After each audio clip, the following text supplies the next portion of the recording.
This is Think Like a Cop, written by Aarao Cornelio, or Aarao Cornelio if you can't pronounce it right. I wrote this book in 2018 in Los Angeles, California, 11934 Willowbrook Avenue, Los Angeles, California, 90059. And it was completed by the time I made it back to Pennsylvania. Let's begin. Think Like a Cop. I had barely any knowledge of how to conduct police work outside of playing cops and robbers as a kid with my best friend Johnny in my backyard after school. I'm not sure what captured my attention more, the $10.50 an hour promotion of the job on the campus lawn or the challenge of trying something new that excited me. I was approximately 24 years old in a college town, and all I'd been known to do prior to accepting my job as an auxiliary officer is smoking blunts and making music that I would shop around town to all the local stoners and college kids. Although this was only a temporary job that I only held for approximately 4 months, it was a job that had a tremendous effect on my life. One that will be a lasting memory for the rest of my life. I was living with my lady Lay, who we called Lieutenant, from Brooklyn. She was attending school in Pennsylvania, not far from where I grew up, so I linked up with her because I never really experienced a true college love before. Plus, I was itching to get out of my madre's crib after I didn't end up getting a record deal in New York City. I ended up back at the drawing board. It was hard to see how I was not terminated sooner because it was almost as if I was leading a double life. I was smoking weed at my apartment in the afternoons. When I came home from work, recording songs in my studio in the day, I was on campus patrolling the university, making sure that students were not doing the same things that I was doing in my apartment after work. Now, let me clarify first off what an auxiliary officer is. Yes, to my knowledge, an auxiliary officer can be trained to do undercover work, but they also have the option to promote to campus officer, then police officer, if they advance, law enforcement officer, if they advance through several levels of education and graduate to the entry-level ranks. But I did not work there long enough to be more than a training to do an traffic duty or basically an auxiliary officer. I patrolled the campus on foot. I never wore a wire or testified in court against any defendant in any case based on information that I would collect as a detective. And I by no means was a snitch. In fact, I was not even the likes of a rookie. I was an amateur and acted like it in every manner. I treated the job like it was a joke, and I did not respect the authority I was given nor the authority I later had to answer to. In fact, to this day, I rarely remember what the entire experience was like other than walking the beat, which was the campus. I was on the verge of breaking up with Lay for a chick back home who I thought I impregnated, but it turned out to be another man's baby. Nevertheless, I'll pull myself together every morning to drag myself out of bed at 8 a.m. just to hurry on campus to clock in and begin to walk the beat with my partner. Being one of the few black officers, I felt out of place, though the job did bring a sense of pride.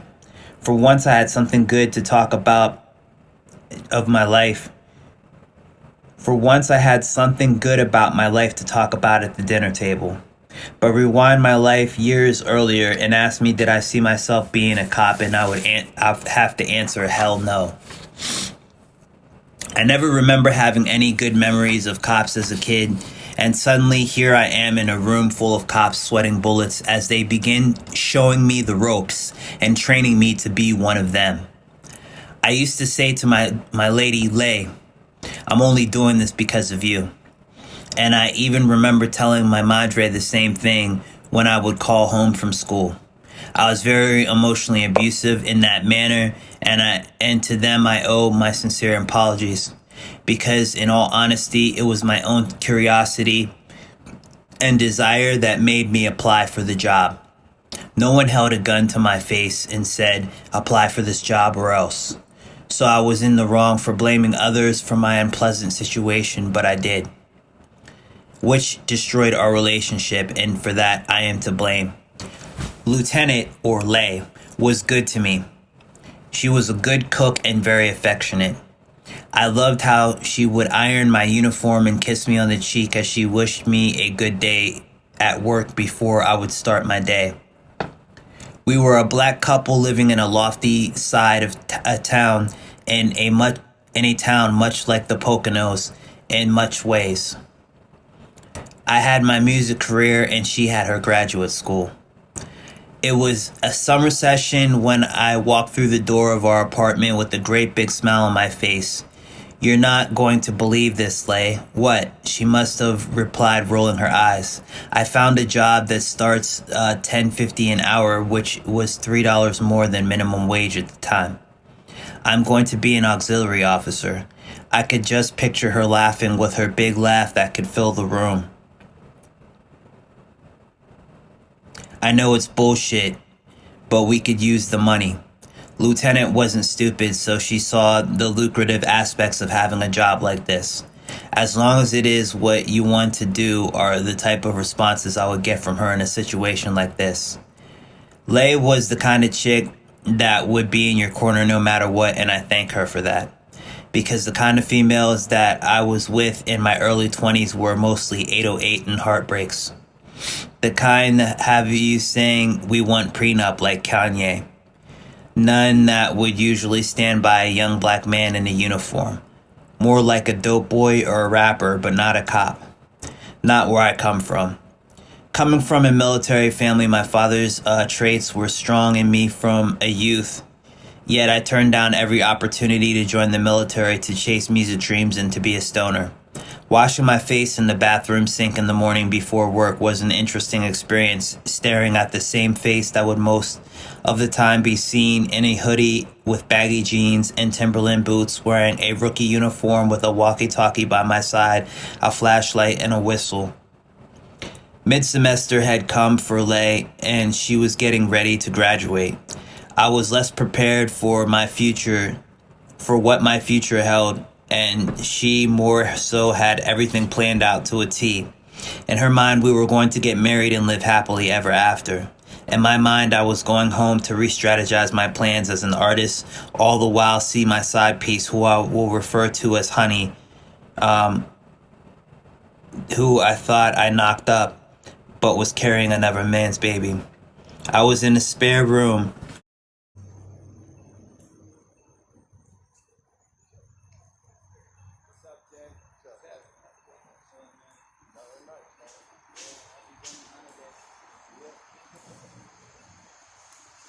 Was paying little attention, focusing more to the beat I was making on my computer. "I want to have a baby with you," she said. I, who was not ready for a load like that, pretty much shut the door in her face. Lay, ticked off at my insensitivity for her wanting to have a baby with me, caused us to drift away and find interest in other people, to say the least. We eventually ended up splitting up, not before me losing my job after working only long enough to collect one or two paychecks to return to my life as an artist, stoner, roaming the cities of the US alone. I believe it was the early 2000s when Amadou Diallo and Eric Garner and all the nationwide killings of black men started becoming a huge problem in the US. In my hometown in the suburbs, profiling was not really too much of an issue. It truly was not until I moved to the South that I really started to be able to tell the real difference. But that was not until years later. It was mid-2003. I was called into my office by a boss with no hesitation. I was fired for coming into work late. Just like that, I went back from having a small town status to being profiled along with the hip hop demographic that was being pulled over, searched, and seized every day. Now, as I think back to how it really happened, I think I was called into the office and I was given a warning for being late. I think I actually quit because the character that I'm talking about, Honey, was about to have the baby and I wanted to be there on time. So I had multiple jobs at the time. One of the jobs that I had was working as auxiliary officer at Penn State University. The other job I had was working as a line cook at the diner restaurant downtown State College, Pennsylvania. That one I definitely am sure I quit. But let's move along so we can stay on time with this storyline. So picking up where we left off. Just like that, I went back from having a small form of small town status to being profiled along with the hip hop demographic that was being pulled over and searched and seized every day. Okay. This happened a lot the more I would hang out with my friends and blaze, as I chose to do this instead of working. I was home on break living with my madre again. Me and Lieutenant broke up, and I was on my way to an interview. Just as I turned the corner on my block, I ran into Honey. "What's up, Rao? Where you been?" "Away at school," I responded. "I'm single now and I'm free tonight," she said. "Would you like to work on some poetry in your studio, as me and her ex used to do when they were still together?" "Sure," I said. From that night on, we began kicking it. Honey was my boy's ex. But when I came home, we started dating. It didn't take long until we hit it off. Little did I know she must have had a side piece on the low, too, because no more than a month after we started talking, she became pregnant with Hannah. Now, in this story, I actually used called Honey's daughter Hannah, but in the other story prior to this, I called her Orchid. So I might have to change that, but whenever you hear Hannah, I'm talking about the same person, Orchid. When you hear Honey, I'm talking about her mother. That's when my balls began to feel like the paradise Honey was rolling. Once I became known as Honey's soon-to-be baby father, my life stopped feeling like it belonged to me and it belonged to Honey. Now, another thing also to take notice to, this all basically, I'm talking about a time frame of around when I took on the job as auxiliary police officer, which was around 2003, 2004, 2005. I was writing this book in 2018. So I wrote this book literally like about 15 years after all of this happened. And I was writing this in Los Angeles. Most of this took place in Pennsylvania, and part of it took place in Philadelphia. Okay, so bear in mind the timeline. When in reality, let me see, where was I at? When in reality, I was about to be a father, and both of our lives belonged to our child now. From time to time, my boy would pick me up in his car, and we would go on blunt rides. When Honey was pregnant, I was rarely home. Many times, I was out of state selling mixtapes in small town malls or local barbershops until the baby came. Hannah, or Orchid from the last story. When Hannah was born, she was a delight in both her mother and my eyes. She made us both strive harder to provide for her so she could have a chance to be something we didn't have a chance to be. Legit. Both of us had been petty hustlers in the past and had a terrible resume that did not reflect highly of who we were and our true potential. We both had strong-minded parents who raised us to be better. But for me, I will have to say I settled for less.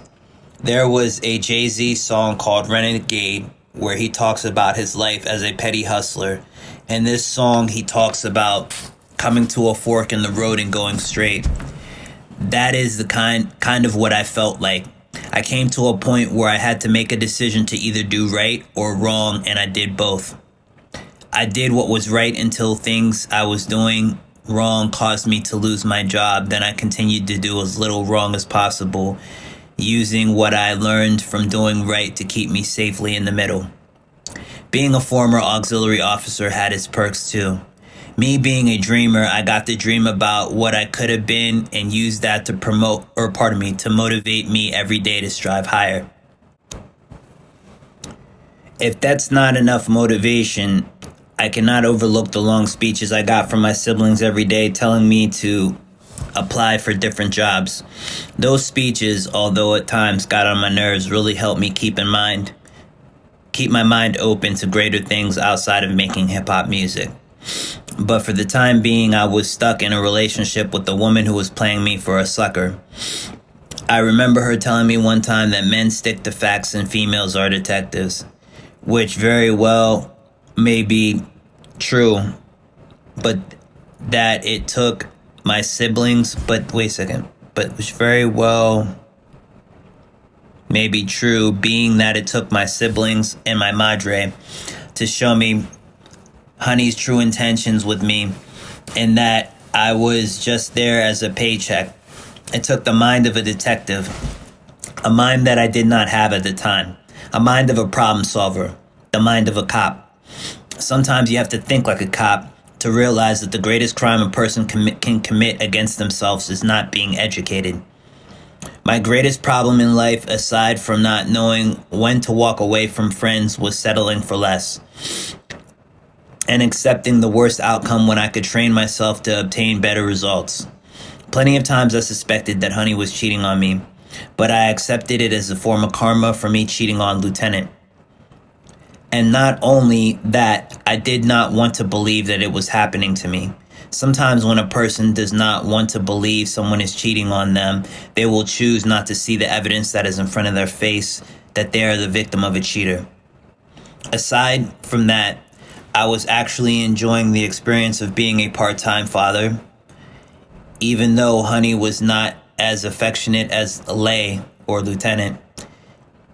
In the beginning of our relationship, Honey had a sweet side, a way that caused her to win me over almost permanently. She made me feel like the man in the beginning until I started disappearing so much. But eventually, being gone so much, I could not tell if she was cheating on me or not. I began having trust issues and blaming her for little things that were wrong about our relationship. There is another belief that men are supposed to be hunter, provider, gatherer, defender of his wife, pillar and king of his castle. But with me never being there, it was difficult to play any of those roles. Essentially, what the academy, or really what my job at University Police, not academy, pardon me, was attempting to show me was how to be independent so that I could be all the above and not have to worry about being cheated on because I would always be a step ahead of the game, i.e. prepared. This works in all relationships, not just between lovers, but friends too. I have known even criminals and masterminds I studied in school and mafia dons that I watched movies about use the similar principles to be successful at life in the criminal world because they played their enemy quote unquote like a game of chess. Even the late Marlon Brando and Tony Soprano thought like a cop, but as Jay-Z said, walked like a crook do. After years of being screwed over, I finally believe I can show you how to move in a room full of vultures. But yet, I still can't leave the music industry alone because I feel the game needs me. Reminiscent of the movie Donnie Brasco, a random face in a room full of usual suspects, the game will teach you a lot, and sex, money, and music is a part of my mystique.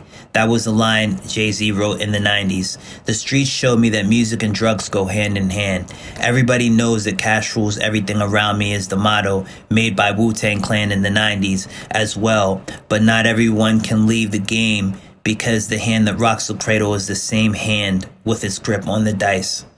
It's been said that behind every bad boy is a female just as bad behind him, supporting his every motive, blowing on his dice. So watch them haters that are close to you, cause you never know when you're sleeping with the enemy. And also, according to Foxy Brown on her first album, make sure you do what they're supposed to do. Make sure they do what they're supposed to do. Cause it's true when they say you never know when they're thinking about smoking you, because in the streets it's never personal. According to the song nowadays, that's just the ways. Fortunately, that is not how Honey felt about me. I believe it was the rapper Drake that said you can't feel bad about controlling your crew. If you are a head of a household or a crew, You cannot feel bad about running things, but it's a thin line between love and hate. You have to know when to appear dominant and when to appear relaxed. Or, pardon me, you have to know when to be dominant and when to be relaxed. Some say that they would rather be feared than loved because the fear lasts longer. I would rather be both, just not all in the same day. See, in this day and time, we have a lot of independent females who do not mind standing behind their man and letting them take the lead. But it has to be the right man, a man that knows what he's doing, not a square, but not too much of a player either that may cause them to feel unwanted. Honey was just that type. She wanted a stand-up guy, a strong figure that could empower her. I was looking for a sugar mama, someone I could have fun with, but nothing permanent to tie me down and take my time away from my music. She knew what she had to do to get the kind of man she wanted, which was play her cards. I was just learning to play the game, all the while getting played. Honey was not the only individual playing me either. I was extremely underhanded when it came to my mixtape sales. Plenty times I would accept less for a great product than I knew I could get more, but at a slower pace. I heard it said that slow dough is better than no dough, and ain't no biz like the show biz. But I do not live by only hood rules. I also live by the badge that I would be wearing if I was not terminated as auxiliary officer. It's kind of like when a person goes from thinking with their conscious mind to thinking with their subconscious mind. Sometimes they think on their toes, other days they think on their heels. But every day willing to give it their best. Emotional intelligence is one of the greatest lessons Honey taught me. She taught me how to play cards and not to let my emotions get the best of me. One that shows their emotions all the time can be manipulated easily, as I was, and a person that does not know how to read a person's mood does not know when they are walking into a room full of sharks. Honey knew how to do both. She was almost like a female Donnie Brasco. The perfect blend of what it's like to be the best of both worlds. We technically were the best of both worlds. I was the worst of the best, she was the best of the worst. But we both had both qualities sprinkled through our personality that made us rather unique. Not too good, not too much of a criminal mind, just regular wise guys. In the Chinese zodiac, the rat symbolizes wisdom and not what it stands for in the street as someone who runs their mouth. Neither of us ever been known as a rat, unfortunately, but I never really known anyone that had much to say bad about Honey in the streets, but then again, not too many people on my side of town knew Honey at all. When I was in my hometown, I was the regular stoner me. After I lost my job, I frequently would chill with my stoner friends. But there was times when my mind would drift back to my training as auxiliary officer. It was just something that I knew I was always capable of becoming, but not something that I ever thought of being or ever doing again. Where my training mostly kicked in was knowing when I was in too deep and knowing when to say no and when to walk away from a bad situation. Living in the hood, you always have plenty chances to dabble into crime. But I always made it a point and really a choice to myself to never become a hustler, always stay a smoker, but not to resort to selling drugs. Sticking to selling my mixtapes or mixed CDs, stick to my day job, and I did.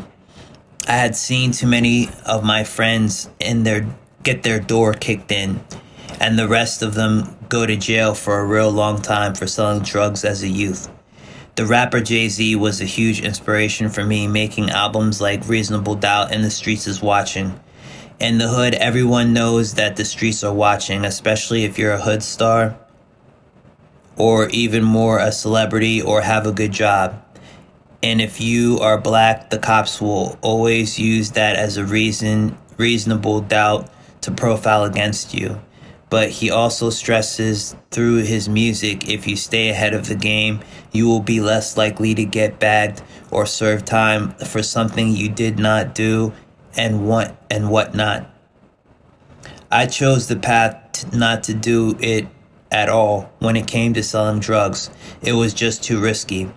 But I also chose to keep tight relationships with the pettiest of hustlers so I could remain a stoner musician and not a dealer at all. Being that I have been handcuffed and detained before in my life, I never could see myself taking on a job where I would have to be the one cuffing someone and putting them in the back of a car, especially for smoking a blunt or something that petty in nature. This thought alone kept me from attempting taking on a job like that again, especially the more I smoked weed. It reinforced my attitude that I had against figures of authority.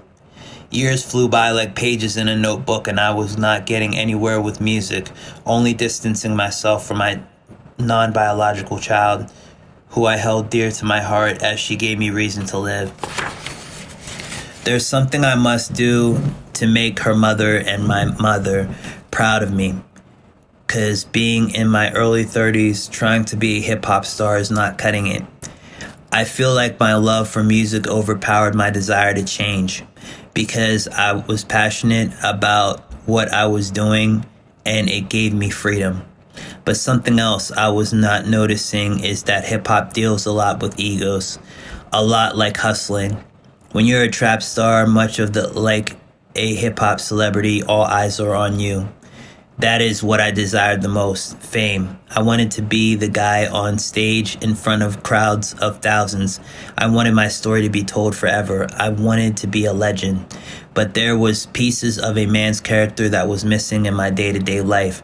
Basic traits like being disciplined, going to work every day, buying groceries, paying the rent on time. These common acts of selflessness, I would not say are the traits of every cop you meet, more so just the traits of your everyday blue-collar worker, which I also aspired not to be. I held entry-level jobs, but I would rather hustle than do that. Sell my CDs. I even did a few times. I even did a few times, but when I realized I was a better musician than I was a petty hustler, but getting a 9 to 5 was still too time constraining to my freedom as an artist, so I chose to continue to be a freelancer. I was sitting in my cell years later for a disorderly conduct charge I had picked up on trespassing on the same campus that I used to patrol before becoming a student at the same school where my ex-lieutenant did her graduate studies. I used to sit in my cell thinking about all that I did to end up there. I was confused. I did not think anything I did was wrong, not even my attitude, which was my main problem. It was not that I was selling CDs on campus. It was not that I was black. It was because there was rules to going about business and even just plain living life in a town like the one where I went to school and chose to ignore them. Laying in bed in my cell alone, I began reflecting on my life and the time I hurt myself as a kid after I put my arm through the bathroom window. The moment kept replaying in my head. I was taking a bath. I locked the bathroom door from the inside. I finished taking a bath. The tub was too wet to stand on or attempt to reach the lock to unlock the bathroom, so I panicked. I began to bang on the door and my arm went through the window, and I cut my arm on a thick glass that scraped against it as it went through the glass part of the door. Blood began to gush out everywhere and I screamed out, "I'm dying." My mother rushed up the stairs and my sibling was right there. The next thing I remember was my mother made a tourniquet to stop the bleeding out of a kitchen hand cloth and began dialing 911. My sibling panicking. And the next thing I knew, I blacked out and was in the hospital. I remember sitting in jail replaying that scene over and over in my head, saying to myself, how was she able to unlock the door from the inside? She must have had to operate with incredible speed to stop the blood from leaving my body until the ambulance came. That's when I felt a deep sense of gratefulness to the EMT and ambulance, even the doctor and my madre and sibling for moving at such incredible speed to save my life.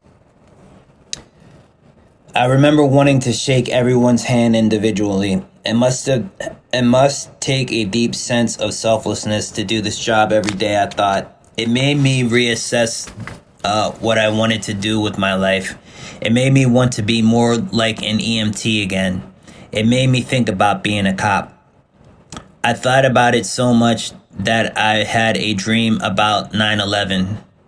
How all those officers died trying to save so many people who were threatened by one lunatic's insane decision. I thought about how close one of the planes was from hitting the college where I went to school.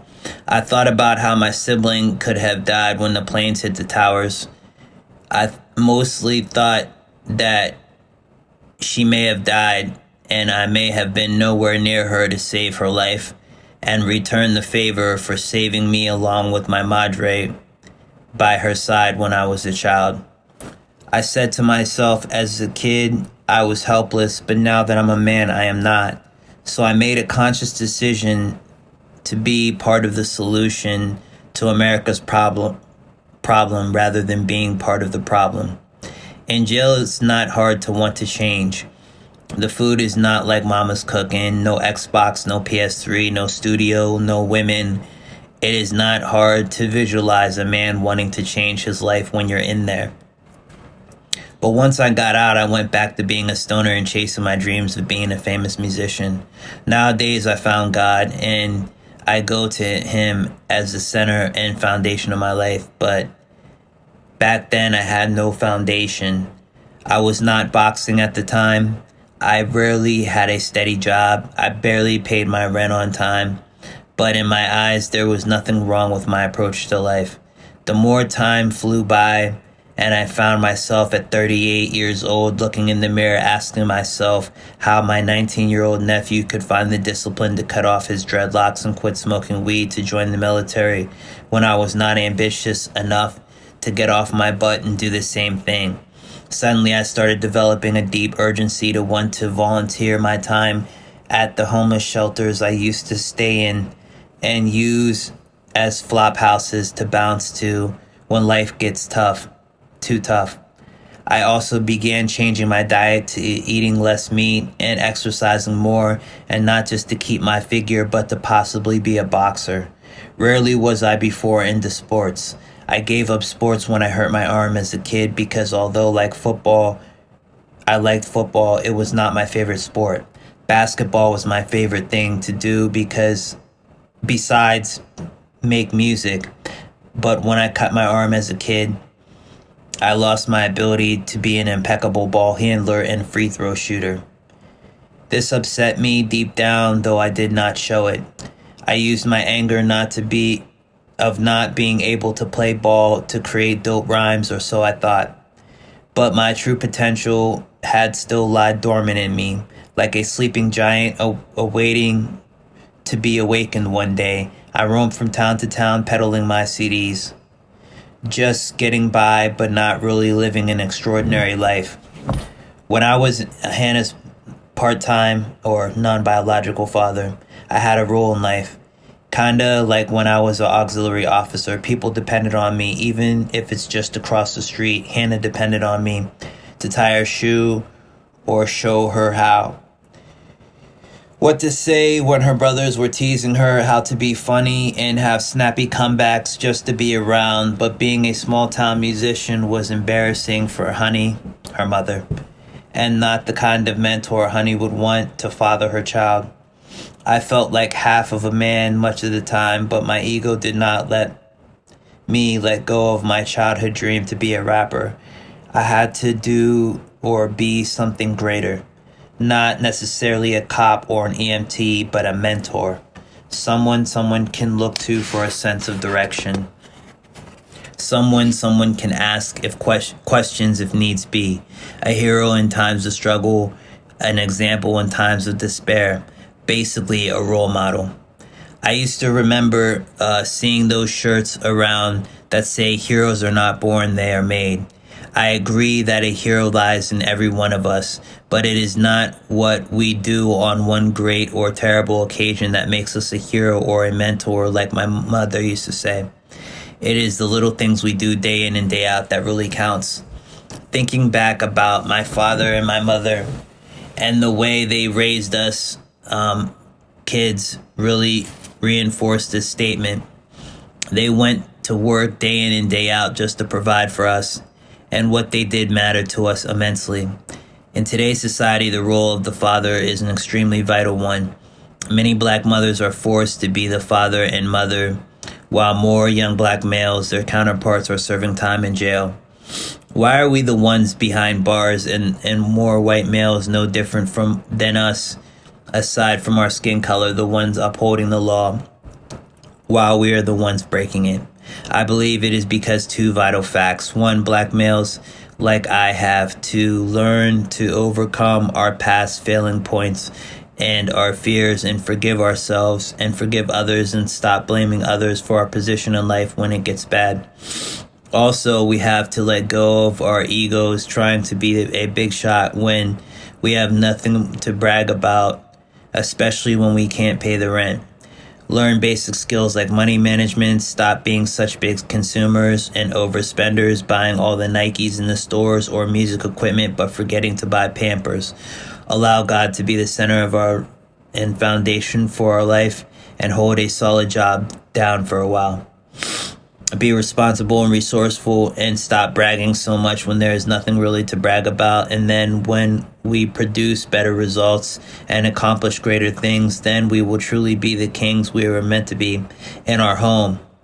Another thing I noticed as I began looking around at the world and examining it statistically, there are more black women that are police officers in America than there are black men, or at least it seems. Why is that? I believe it is because of our egos. Women, when it comes to paying the bills, are more rational and have less pride, as opposed to your typical young black male from the hood that would not take the job because of the stigma that it has in the hood, the same hood that we strive so hard to get out of. On this Martin Luther King birthday, I wrote this book around Martin Luther King's birthday. I look back at my year and rewind, and I look at the progress we are making as young black men in this country. And although it is good, we still have miles to go before we reach Martin's dream. I believe Martin's dream was not to see young black men in jail at the rate we are being thrown behind bars. His dream was not to see us bragging about ourselves with our pants hanging halfway off our rears while we have no food in our refrigerator. His dream was to see us as doctors, lawyers, police officers, even the President of the United States. Martin Luther King really walked with God. He knew we had great potential in us. I believe he looked around his community, at his community, the same way I do. But he was relentless in his struggle to be different, to stand out, as opposed to merely standing up for only his rights. And he did that by getting down on bended knee before God and being selfless. Putting his ego aside and helping others, as opposed to elevating his position only. He struggled to elevate his people's position by remaining humble and doing the day in and day out things that our spouses and counterparts are doing every day as black women. If they can do it, so can we. I believe we as black men owe a lot of thanks to our women because they have been carrying a lot of responsibility and workload, even praying for our community while we have remained behind bars and truthfully slacking to be the biggest dope boy or hood star in town. I myself can attest to that being one of my major problems.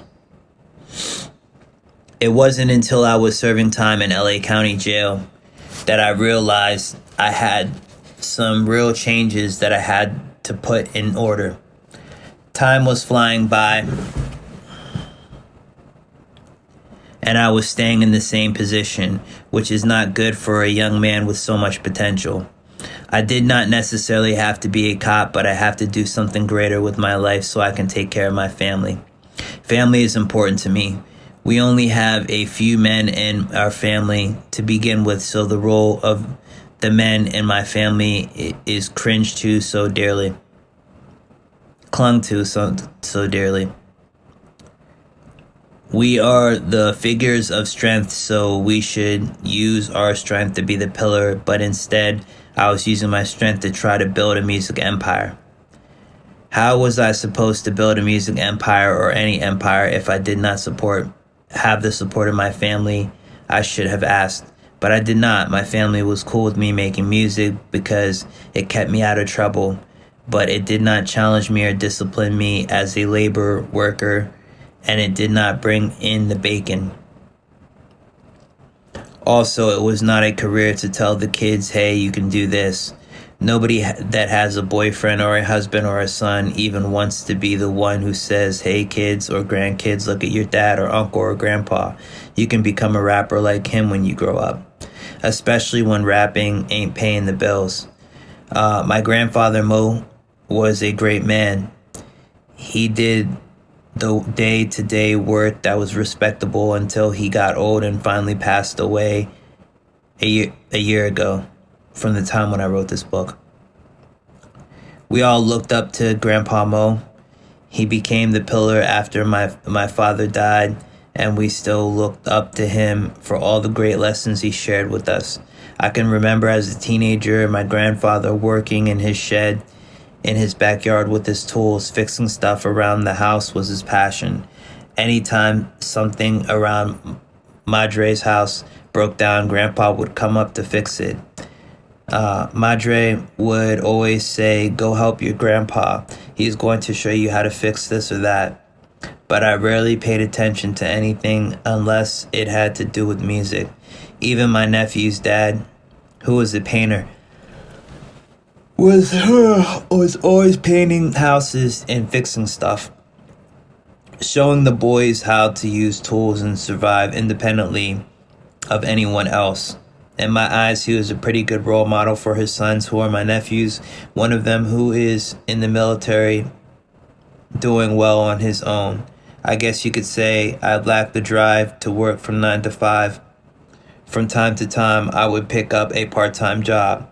I even was a delivery boy for Domino's Pizza, but I quit often, way too quick. I remember my grandpa telling me to stick with it. There's nothing wrong with wanting to be a freelancer, but until your dream takes off, you have to have a backup plan.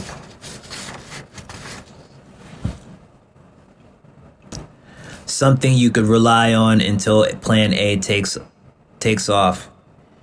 That kind of talk usually discouraged me. It was good that I had someone to tell me the hard facts as a youth, so I know now.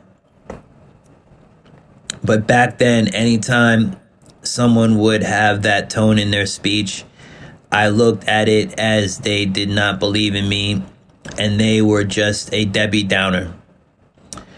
But in actuality, that is really what I needed to hear. As I look back on the day I found out that Hannah was not mine, I recollect on how hard it hit me. But what I did not think about was how much of a great impact it would have on Hannah, even to this day.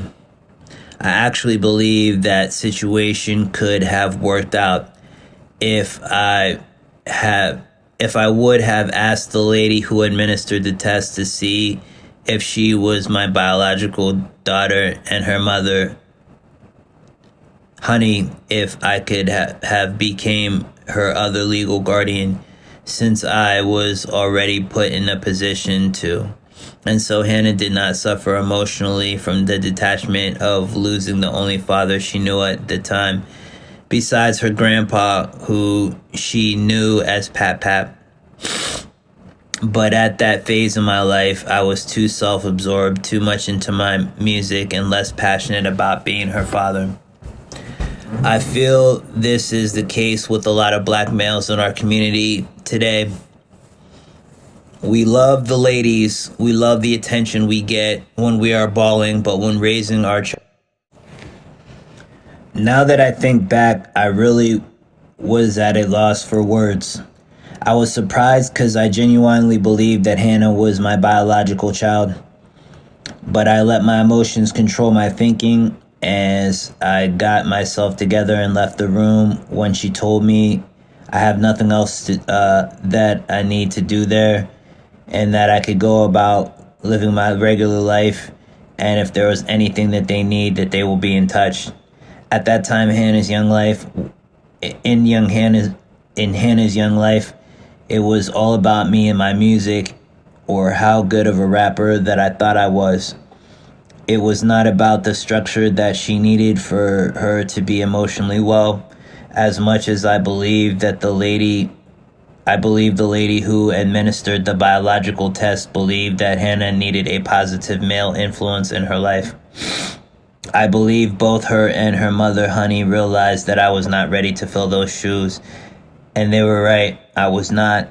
I was very ego-centered, and I did not have my life together at all. Honey needed a man for her and her daughter that was reliable. I was gone a lot. Not the kind of thing a man who was interested in raising a family would do. If I were more interested in raising a family, it would have shown, and it did not. So on I went about my life, with me at the center and the rest of my family and the world in the back seat. Over the years, I was able to achieve a few small achievements, like obtaining my driver's license and trademarking my own clothing line and record label title, but nothing really significant like raising a family. So as times passed, as long as I was not in jail, my family was okay with what I was doing with my life, but not necessarily proud of it. My father was a working man. All the men and women in my family were working class, productive members of society. So freelancing was not something they look up to or respected like the traditional hard work they were used to. Everyone in my family has a college degree or some type of college equivalent, so me attempting to be a rapper was not praised in my madre's household. My madre was married to a military man who was later the dean of a high school in Africa. So as a little boy, everyone thought I was going to be a doctor or lawyer or some form of politician. So aspirations of wanting to be a rapper did not meet my madre and my family's expectations, and I felt the pressures of trying to live up to my father's success. In and out of hospitals as much as I was for depression left me in a strange predicament too. Nobody really looks up to a man whose whole life consists of music but financially is not a success and has been in and out of hospitals and jails his whole life. Never moving out of the same position, nevertheless, my struggles continued. Much of my life I had been on a race to $1 million, trying to make as much money as I possibly could so I could help my mother pay her bills, which I could have done just working a simple 9-to-5 job. But really subconsciously I was chasing my father's coattails, failing in every aspect of life except surviving and breathing, or so I felt. My life up until my late 30s has been a hectic journey of self-discovery. As much as I thought about being a cop or joining the Air Force, I truly did not have the discipline to do either or, let alone the selflessness that is required to serve society and not myself or my big ego. More often, I found myself going through the pictures of my dad in our family album, wondering what kind of a man he really was, and wondering how he was able to become a male nurse in the military in times of such racial climate, especially in Africa. What my father did in his time was remarkable for a man of color, but how my mother held the family together after he passed away I feel deserves more focus and attention. Although my mother was simply a military man's wife,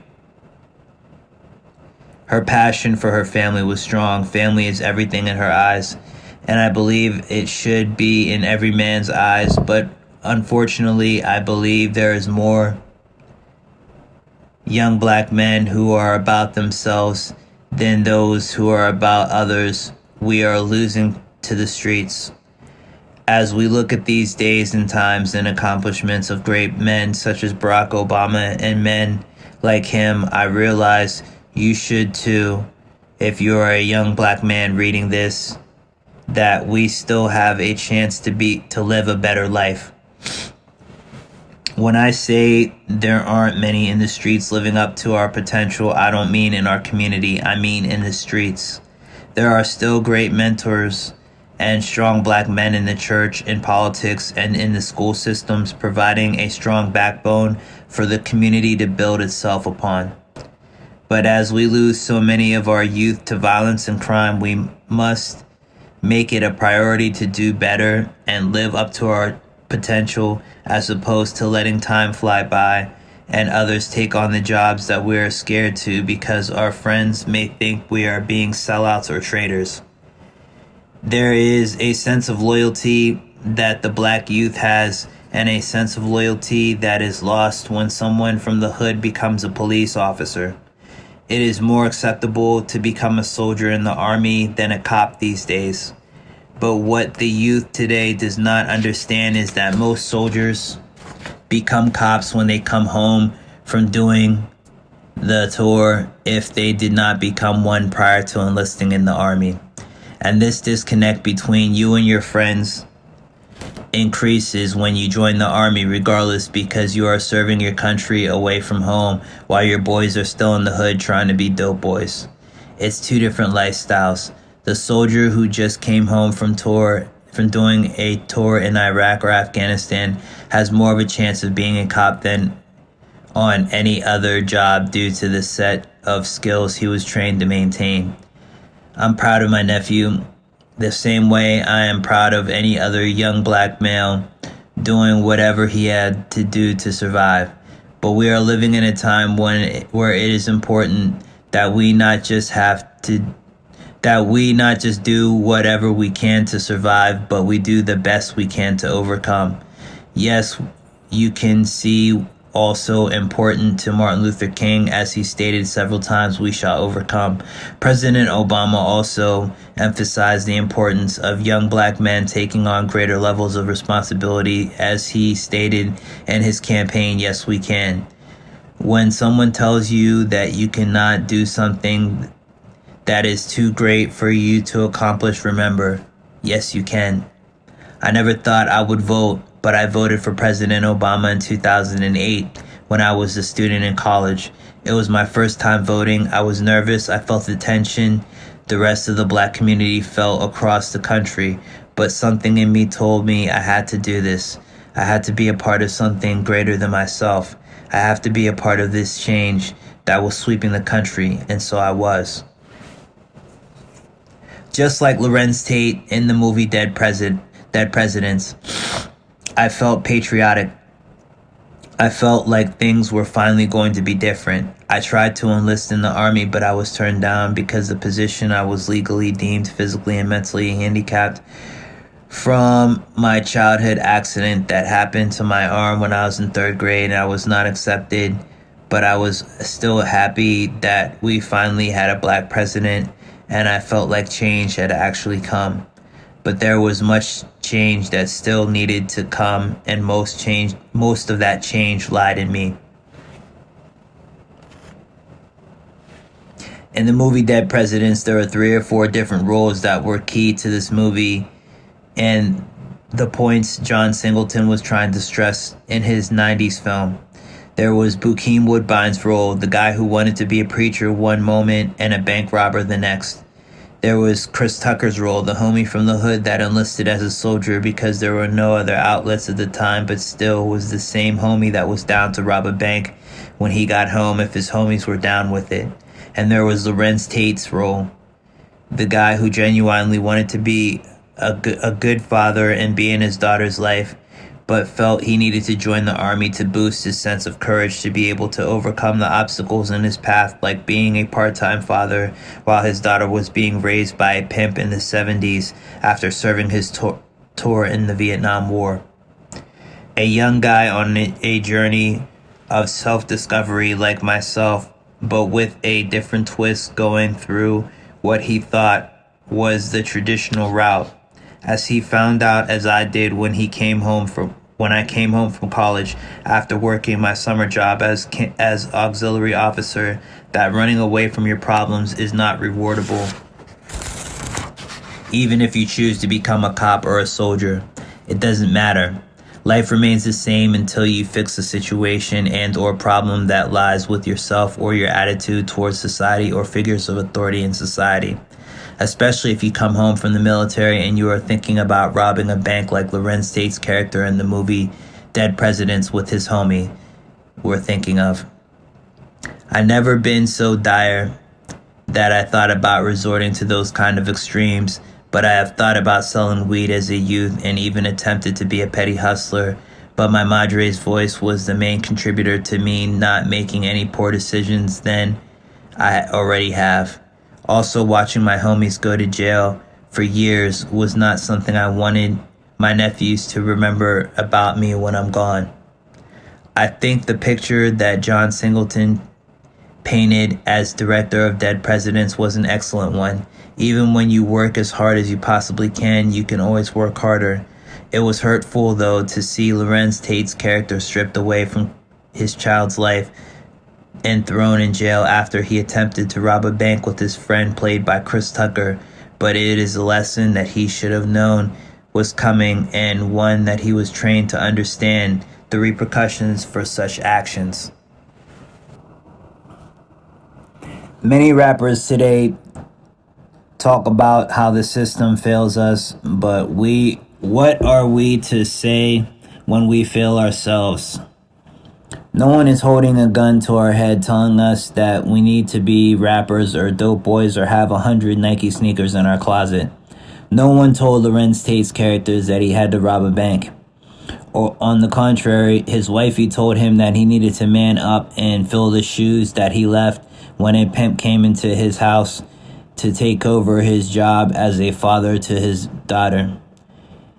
In the same manner, I was told by my wifey at the time, honey, that I needed to man up, and my madre and my siblings that I needed to man up to be a better father figure or at least live up to my potential. But it was me who chose to ignore my responsibility to raising Hannah and chase my dreams as a rapper. Luckily, the friends that I have surrounded myself with since a youth have been laid-back stoners and not the violent street type that surround rappers like the Bobby Shmurdas and the Tupacs and the others that are in courts getting eaten up alive by the court system every day. My mama always told me, growing up, do not get caught up in the system, because once you're in the system, you will remain in the system. She was right. As much as you may be able to receive a light punishment for a petty crime, you will never be guaranteed again such a light sentence again. This is what I mean about the blame aspect of young black men in America today. In my early 20s, I harbored a fair amount of rage from being that young. Rage against my father for not being the best that he could have been to my madre. Rage because I was one of the few black kids in a small city. Rage because America may not have given me a fair chance in life. Rage against the machine, but subconsciously rage against myself. It was not until later in life, after getting in trouble with the law many times and being hospitalized several times, I realized that everyone in my life in this beautiful country of ours is not given the same hand. We have to be ambitious, and we have to also play the hand that God dealt us. Nevertheless, I feel a lot of young black men have experienced some form of rage or bitterness towards their absentee fathers. I was an absentee father. My father, although he was in the picture of my life until the end because of his work, was in some ways an absentee father. So I know what it's like being upset because the picture of someone you were made in the image of was missing most of your life. It's hard, a difficult thing to adjust to, but we as young black men should strive to overcome it because it is possible. The Bible states that all things are possible through Christ Jesus who strengthens me. Many times in my life, my faith needed to be strengthened. I believe it too because I was putting faith in myself and not in the Lord. And in my family, I never thought that on this day, January 17, 2019, that I would be sounding like my parents when I quote scripture like that, but it's true.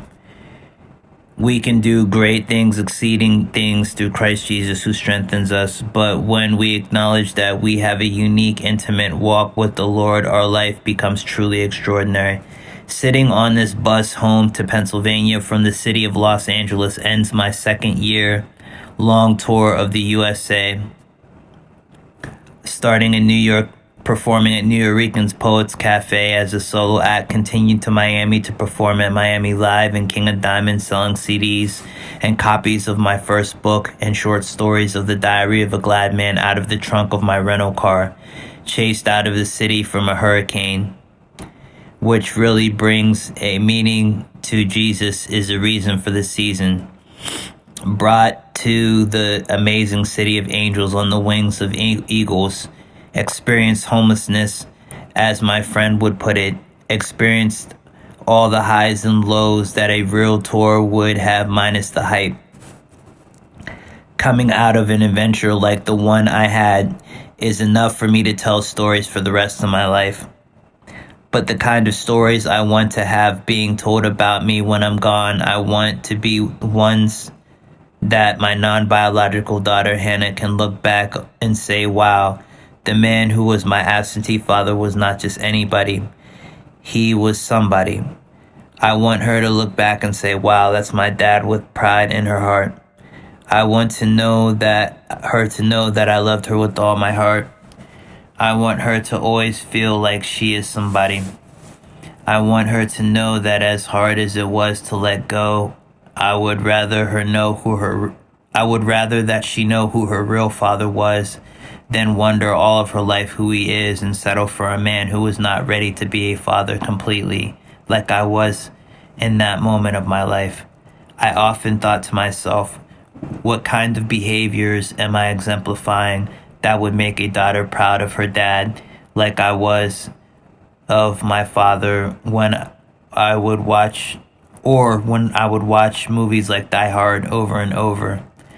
I used to watch that movie as a kid and pretend to be Officer John McClane with my best friend Johnny, trying to imagine that I was going to catch bad guys, but never thinking that one day I would be that bad guy or be the bad guy.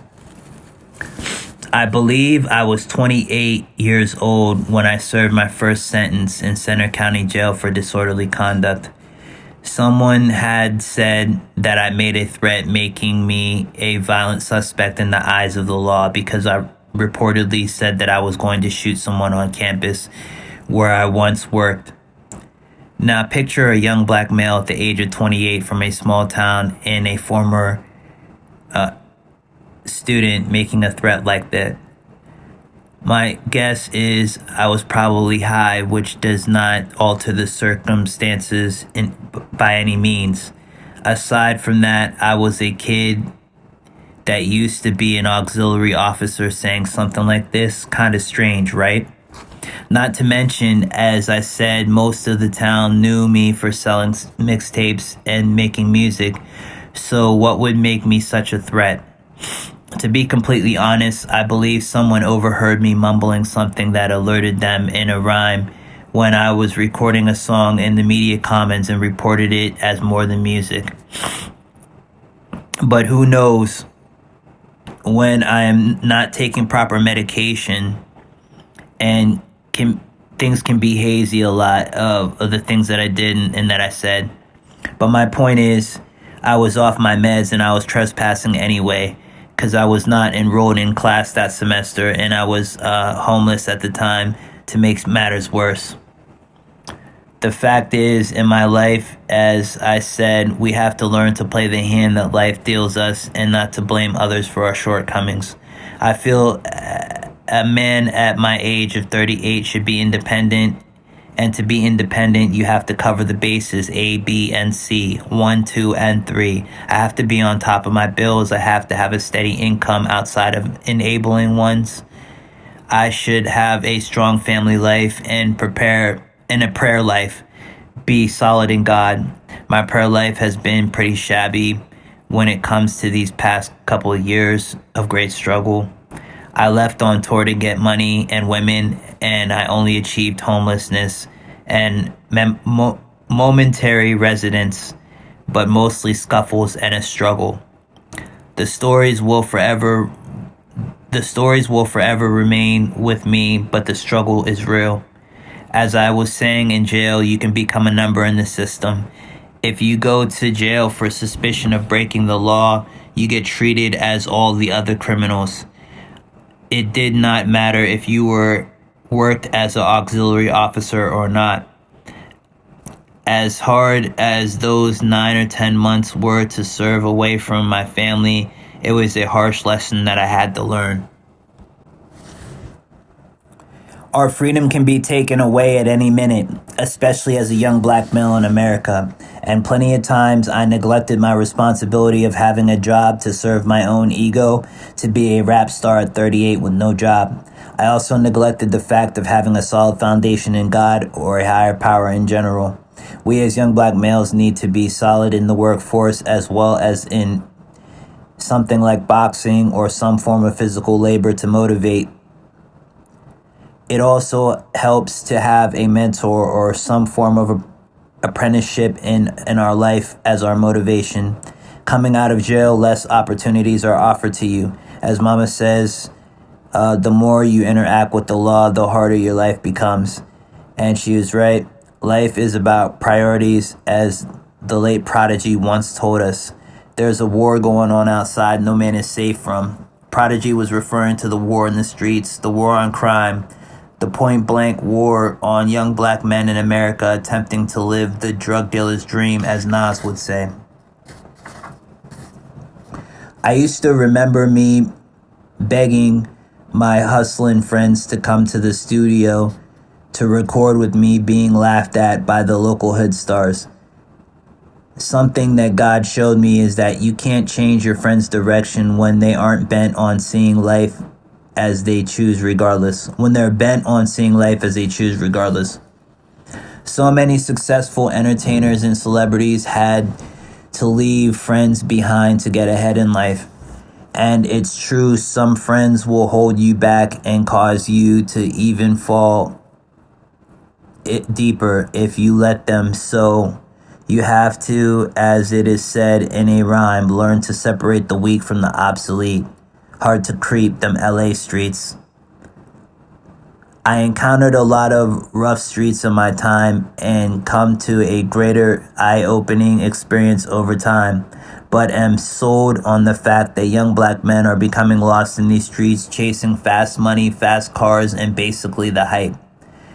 When we as kids were taught not to believe the hype by Chuck D. Today it's hard to find a kid who knows who Chuck D is. As we grow older, we learn the hard fact that life is not hype. The struggle is real and the system will eat you alive. If we do not think with our first mind, basically follow your gut. Honey always used to say, think with your first mind or follow your gut. A good detective thinks with his first mind and or follows his gut. Even the Godfather Vito Corleone thought with his first mind, and he defeated many of his enemies as a boss of the Corleone family. But Vito was no ordinary man, and Michael was definitely not an ordinary man either, as he led the Corleone family as a calm yet dominant figure returning home from his first military tour. Michael knew that you have to be strong for your family, as Jay-Z say, ain't no church in the wild. Literally, that there will be no mercy found in your enemies' hearts, be it jackboys in the streets or even the system itself, which condemns black males every day to life sentences for the rest of their lives, never to see their family again. Have a good day. We let this happen in America today because we take little care of ourselves and are reckless as young black men these days. We forget that the children we claim to love we are neglecting trying to perpetuate the image of street dons when we are proclaiming to be. Instead, we are really part of a generation of absentee fathers who took over after a generation of absentee fathers before us. Even though Vito was not a cop or on the side of the law at all, he was a family man. Family was important, and he stressed that in his sons, especially Michael, the more dominant of the two sons. Although Don Corleone was successful in many of his endeavors, no one ever really saw him face to face. Imagine being the boss of a crime family, having to confront your enemies and crush them as he did. You would not have the typical father-son relationship as a regular kid. You would be known as the prince or the heir until you were pronounced the godfather, but not in title, more so in deed. In meetings or in the streets, you would be known as the guy or the special one, or just him. No one like Vito, the Don, would be referred to in a direct title unless you were referring to the Don. Nevertheless, with all this power and with all this street influence, money, and women in your hand, your relationship with your children has to suffer in so many ways. You can't go in public for fear of your enemies. You can't walk the streets without a bodyguard because of the multitude of people that know your net worth, so they might rob you, etc. As you could see with Fredro envying his brother, who was the more dominant figure in the family. In society today, we have many children who grow up feeling neglected because they are not the child with the strong will and find ourselves ambitious about one dream or another. I grew up sort of that child. Usually the artistic child tend to think with the left side of the brain and or walk to the beat of a different drummer. The more dominant of boys, particularly in young black men, are exceedingly popular, good with their words, a flirt with the girls, a stud or an athlete, a dope boy or a rapper, or some form of hood celebrity, or some street status or notoriety. I fell into the stoner category, the dreamer technically, one who travels a lot but gets nowhere and always winds up in jail every so many years. In California, you can find turtles on the beach that wake up to their first moments in life when they come out of their shell and waddle their way into the great deep ocean with their little arms and legs in a journey of discovery of full adulthood, returning to their home prior to being nested on the Pacific beaches. I know many siblings in America can relate to experiencing the stresses of sibling rivalries, especially when it comes to attention. I used to experience what I call the tortoise and the hare syndrome.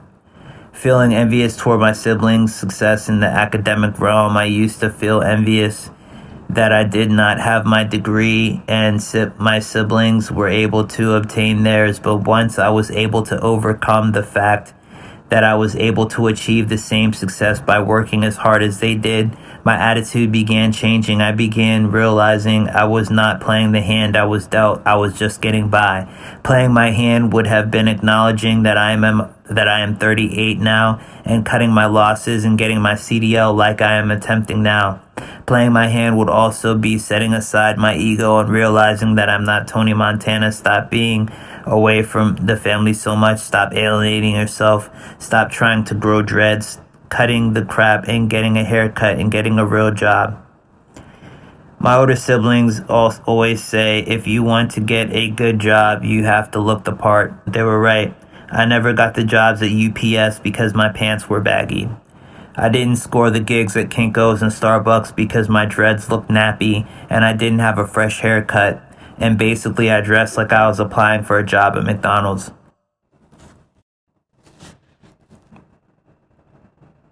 Most of all, doing what I had to do to provide for my family day in and day out. As little as I know about crime work and law enforcement, I know this much, that you have to be day in and day out. You have to give it all like boxing. Give it your all like boxing. You have to be on your toes at all times. You always have to be on your feet, and it's no days off. Not no fly-by day or night shift. It was said by a wise man that it is a dog-eat-dog world, and I definitely agree that this is true. It is survival of the fit, as Mobb Deep once said. Every man is for themselves out here, and you can get caught up quickly, especially chasing fast money in any form or fashion. Money attracts a lot of attention, and as Jay-Z says, we all know the streets is watching, meaning we are being profiled already. So the streets is the wrong place to be anyway. More and more we are needed in our homes for structure, support, and empowerment of our families. But more and more we are not with the kids we brought into the world, because we are trying to make fast money. There is a place for the young black male in the actual world that applies with hard work and dedication, day in and day out people, regular blue-collar workers. But we have to be willing to put aside our ego and cease trying to fight negativity with negativity. It was Martin that said, only light can chase darkness out of this world, not negativity. This statement is so true in my eyes and motivates me to step forth in this new creation that I am in Christ Jesus, as I set my sights higher each year, knowing great things will abound, because I am also working on myself every day, and not just asking people to pray over my life and my situations, but working on my attitude, reading, jump roping every time I think of smoking a cigarette, etc. I remember in the 80s, my dad's friends and my teachers, even my madre, telling me to get on the ball. Thinking like a cop in my eyes refers to being ready for anything at all times, no matter what, and put no one in harm's way, no matter what. On September 11th, 2001, a whole city was at stake, and if it weren't for the bravery of a few good men and women who put on a badge each and every day and put their life on the line to make sure that no one gets hit with a bullet and no country gets hit with a bomb, we would not be the strong country and independent nation we are. I've been to Ground Zero and seen the steel cross that was left from the rubble of those two burning buildings. I walked across the Brooklyn Bridge and gazed at the Statue of Liberty in the distance, wondering what it would have been like if one of those firemen and or officers on that fateful day when a city was on fire left a multitude of children with no shepherds to guide them home across the bridge from Manhattan to their home in Brooklyn. This vision of 9/11 kept replaying in my head as I reflected in my cell during my first bid in Center County Jail. Reflecting on that moment when I woke up to hearing my mother screaming, "Ronnie," coming upstairs, look at the TV. Being home with my mom, living in my mom's house, just the two of us. I spent many hours recording through the night, so I slept in. The night before that dreadful day, nevertheless, coming out of my worst nightmare, I would never wish to wake up to the kind of sight that I saw when I looked at the TV that morning. The sight of a real plane lodged in the side of the first building that was hit. As the building was smoking, I remember fainting and laying passed out in the living room couch until I woke up right as the second plane hit. All I remember was my mother saying, "Your sister," and I passed out, not even realizing that I could have been in New York City as well on that day. I moved to New York with my sister when I was 18, first to Brooklyn and later to Harlem. The area is Washington Heights, known as Sugar Hill, which is the Upper East Side of Manhattan. I was kicked out because I did not want to finish college and I did not have higher aspirations as well to do the real things that it took to excel in life, such as getting a haircut and looking the part. I could have been in that city that was on fire for days until it was brought under control by NYC's finest. In other words, both of us could have died that day. Fortunately, we are both living today, praise God, but rest in peace to the victims we lost that day and the brave souls that fought to rescue them and led them on that long walk home across the bridge that is miles long in the midst of a war in a city that was on fire. I kept wondering to myself, would I have been as brave as the men and women that were mourning, that had to carry crying babies and children to their families and parents' individual doorsteps in a dark, chaotic city that was on fire and out of control? I admitted to myself that I would not have been that brave in the reflection of the deep commitment one has to make doing their job, to never giving up and seeing to it that every baby was returned to their parent in the midst of a war.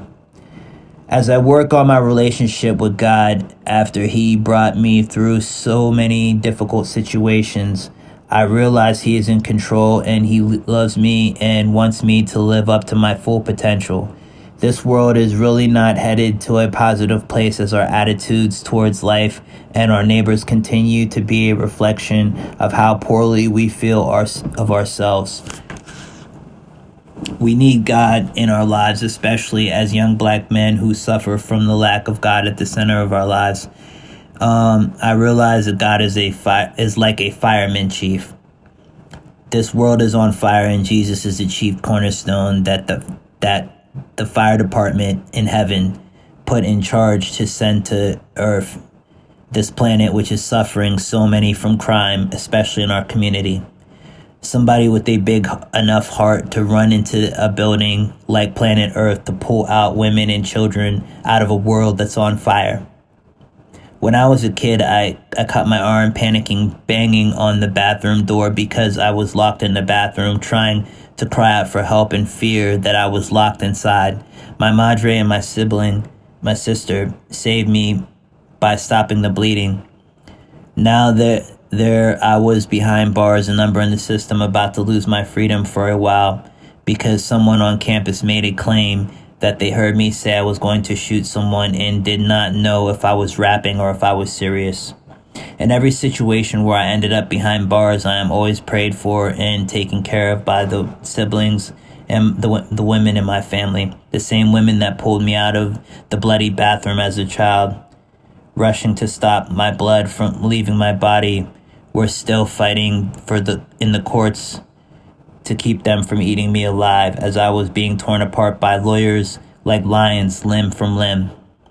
And here I was, helpless at 38 years old, about to turn 39 this March, sitting in LA County Jail, waiting my court date and my moment to be free again, to breathe fresh air, to do my music, even to be in Hannah's life again.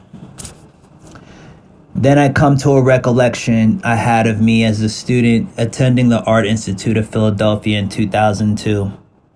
Before I moved in with Lieutenant 3 hours away to live with her as she finishes her graduation school at a different school, Penn State. I was riding the train coming from downtown Philly where I was selling mixed CDs at the Gallery Mall in Philadelphia, PA. I had passed my stop as I fell asleep on the back of a train. The train had come to a complete halt and something had spurred me to wake up out of my sleep. Not in my worst dreams would I want to wake up to what I woke up to that eerie night in Center City, Philadelphia. It was after midnight and there was a black girl lost on the train. This little black girl had to be no more than 8 or 9. She was by herself without her parents, and I had to think fast.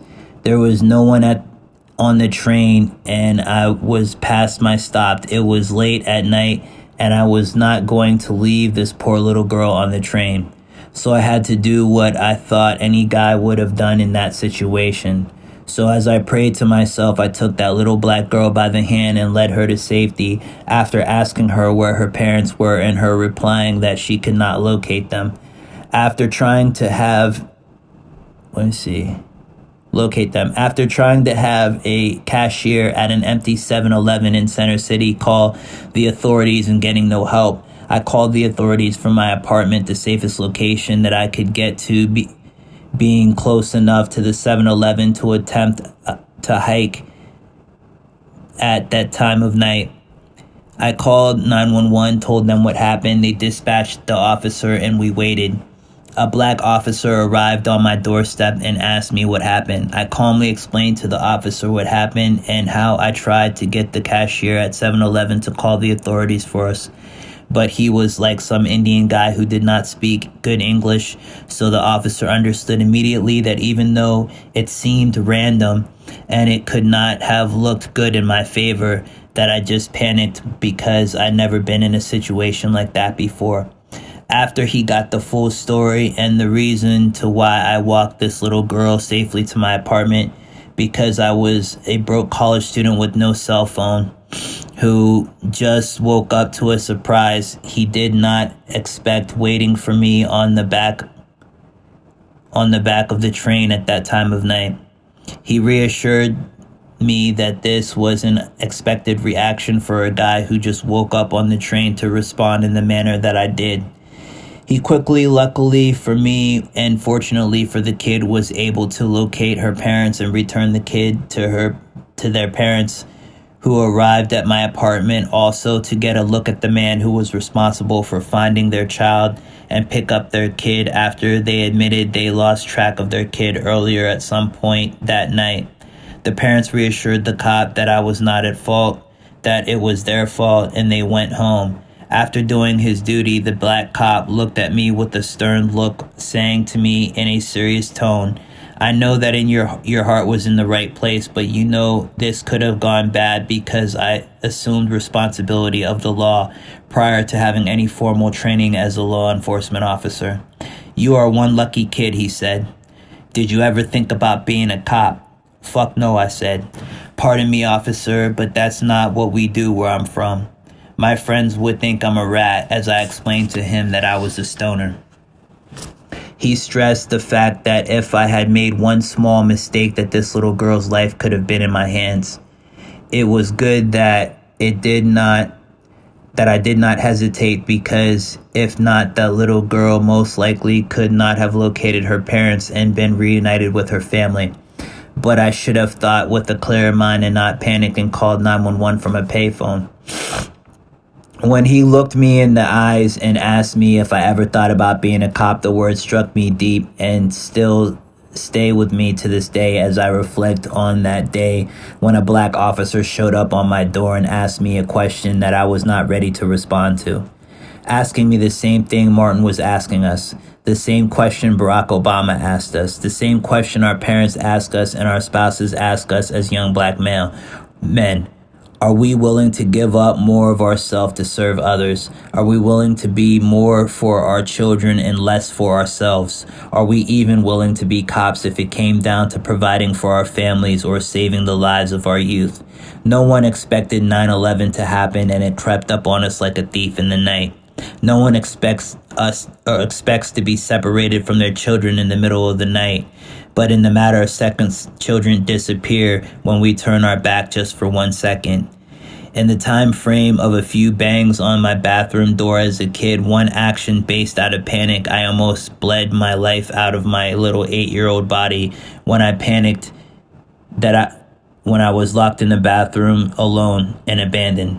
I could have died if it weren't for the two angels I have in my mother and my sister working on my almost lifeless little body, trying to keep my very lifeblood from leaving. Thousands of elementary students from Brooklyn who go to school in Harlem may not have made it home to their parents, but by the grace of God, as many as possible could get home, did. That little black girl could still be lost. Today in America, there is another black girl who is lost. That girl is my non-biological daughter. She's not really lost, it's an analogy. I abandoned her when she was about 11 years old, when I found out that she was not biologically mine, and I had the official right to, according to the woman who administered the biological DNA test, to live my life. Now, remember, I wrote this whenever, this was like 2019, 2018 when I wrote this. So it's 2026 now, so this is over 8 years ago. So keep that in mind. This daughter of Honey, who I was a part-time father to, in and out of her life, being a stoner and chasing music dreams, instead of being a full-time father to, is somewhere in America and with her mother probably dealing with an identity crisis that I helped create by not being there, and perpetuating my ego trying to be a famous rapper instead of a full-time dad. When I was a kid, I had an identity crisis, like many black youths who grew up with their father missing from the picture. Rage built, and this destructive rage is powerful enough, if not prayed over, that it leads kids down a destructive path, believing that their lives are worthless and they ought to strive to be less because that is all we are shown. I wish I could take this pain away from Hannah's heart, but I know in the back of her mind she thinks of her first dad and the memories that we built with Honey's family. Her and her children made me feel accepted in this world during our good times. Being a father, even a part-time father to Hannah, was one of the greatest memories of my life, one that I will never forget. But I know somewhere in her heart there burns a rage in her for why I left without saying goodbye. Why was I more worried about being the top rap star than being the dad that she needed to build her clubhouse and have tea parties and teach her how to stand up to her bullies, to watch her ride her first bike and so on? Why did I miss out on so much of her life thinking only of myself? In jail during my first bid, I drew a lot of tattoos.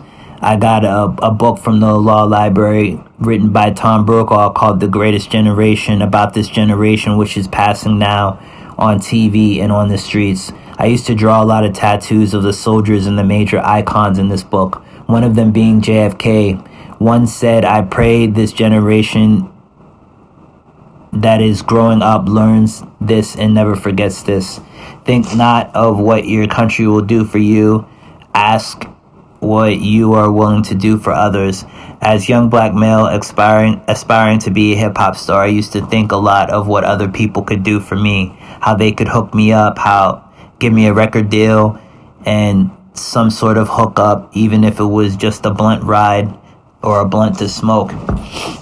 I even tried to steal the spotlight from my sibling when she was working with the Simmons, trying to score a record deal during an event where I was only a guest and not truly invited. I was greedy and I thought a lot of myself, but as I became older, I realized that life can change at the turn of a hat and the drop of a dime. I realized how powerful it is to have one's freedom when people's freedom are being snatched from them every single day. Also, how important it is to have a God-centered and family-centered life. Life is like a storm sometimes. One day it may be an earthquake, the next day a tornado or a hurricane. But life always gives us chances to not just know the rules, but obey the rules and strive within the walls of legitimacy and do what's right. Not just in our own eyes, but in God's eyes, and most importantly, our families and ultimately our children's eyes. Meaning, don't try to stay ahead of the law, because the law is always 2 steps ahead of you, but live an extraordinary life by being simple. doing day in and day out stuff like holding a job, being in your kid's life, being in your family's life. Be responsible, stay out of jail. And no matter what, don't panic when in an urgent situation. Think with a clear mind, use your common sense.